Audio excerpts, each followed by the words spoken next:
আসসালামু আলাইকুম। রমজান মাসে দুধ পান করানো বা ব্রেস্টফিডিং মায়েদের জন্য রোজা রাখা একটি সংবেদনশীল বিষয়। ইসলামিক দৃষ্টিকোণ, শারীরিক সক্ষমতা ও শিশুর স্বাস্থ্যের দিক সবকিছু বিবেচনা করে সিদ্ধান্ত নেওয়া উচিত।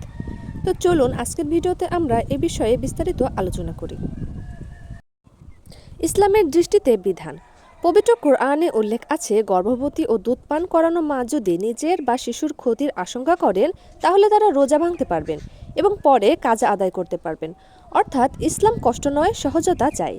যদি রোজা রাখলে শিশুর ক্ষতি হয় তাহলে রোজা না রাখাই উত্তম। এক্ষেত্রে আলেমদের পরামর্শ নিতে পারেন। শারীরিকভাবে কি হতে পারে? রোজা রাখলে প্রায় 14 থেকে 16 ঘন্টা পানি ও খাবার ছাড়া থাকতে হয়। এতে ডিহাইড্রেশন অর্থাৎ পানি শূন্যতা হতে পারে। তাছাড়া দুর্বলতা, মাথা ঘোরা, দুধের পরিমাণ কিছুটা কমে যেতে পারে। মায়ের রক্তচাপ কমে যেতে পারে। তবে অনেক মা ঠিকভাবে খাবার ও পানি ম্যানেজ করতে পারলে রোজা রাখতে পারেন। এটি ব্যক্তিভেদে ভিন্ন হতে পারে। কখন রোজা না রাখাই ভালো?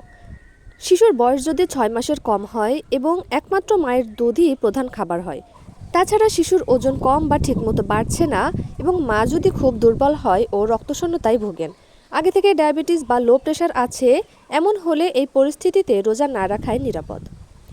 রোজা রাখতে চাইলে কিভাবে প্রস্তুতি নেবেন? সেহরিতে যেসব খাবার খাবেন: দুধ, ডিম, ডাল, মাছ, মুরগির মাংস, তাছাড়া ওটস ও লাল আটার রুটি খুবই ভালো।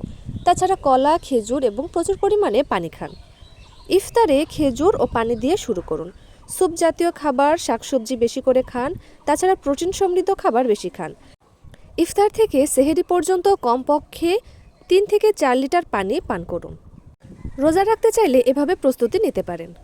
দুধ কমে যাচ্ছে বুঝবেন কিভাবে? শিশু যদি বারবার কাঁদে, প্রসবের পরিমাণ কমে যায়, ওজন বাড়ছে না, বুক নরম লাগছে সবসময়, এমন হলে রোজা ভেঙে ফেলুন এবং চিকিৎসকের পরামর্শ নিন।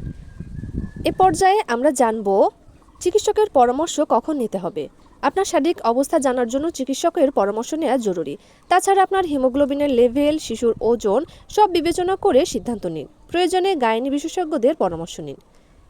কাজা নাকি ফিদিয়া? ফিকা মতে যদি সাময়িক সমস্যা হয় পরে কাজা রোজা রাখবেন, আর যদি দীর্ঘমেয়াদী সমস্যা হয় তাহলে ফিদিয়া দিতে পারেন। সেক্ষেত্রে অবশ্যই আলেমদের পরামর্শ নেওয়া জরুরি। রমজানে রোজা রাখা অবশ্যই ফজিলতপূর্ণ এবাদত, কিন্তু মনে রাখবেন, একজন দুধ পান করানো মায়ের জন্য সবচেয়ে বড় এবাদত হলো তার সন্তানের হক আদায় করা। আল কোরআন আমাদের শিখিয়েছেন, আল্লাহ কারোর উপরে তার সাধ্যের বাইরে দায়িত্ব চাপিয়ে দেন না। তাই যদি রোজা রাখলে আপনার দুধ কমে যায়, শিশু অসুস্থ হয়ে পড়ে বা আপনি মারাত্মক দুর্বল হয়ে যান, তাহলে রোজা না রাখাও গুনহার কাজ হবে না, বরং দায়িত্বশীল সিদ্ধান্ত। অনেক গবেষণায় দেখা গেছে, সামান্য ডিহাইড্রেশনও বুকের দুধের পরিমাণ কমে আনতে পারে, মায়ের শক্তির উপর প্রভাব ফেলতে পারে। আর শিশুর প্রথম 6 মাসের পুষ্টি 100% নির্ভর করে মায়ের বুকের দুধের উপরে। একটি গুরুত্বপূর্ণ কথা সবসময় মনে রাখবেন, রোজা আল্লাহর জন্য, কিন্তু শিশুর জীবন ও পুষ্টি আল্লাহর আমানত। ভিডিওটি ভালো লাগলে অবশ্যই লাইক, কমেন্ট, শেয়ার করে দিবেন এবং অবশ্যই আমার চ্যানেলটি সাবস্ক্রাইব করে রাখবেন। সুস্থ থাকুন, নিরাপদে থাকুন। আল্লাহ হাফেজ।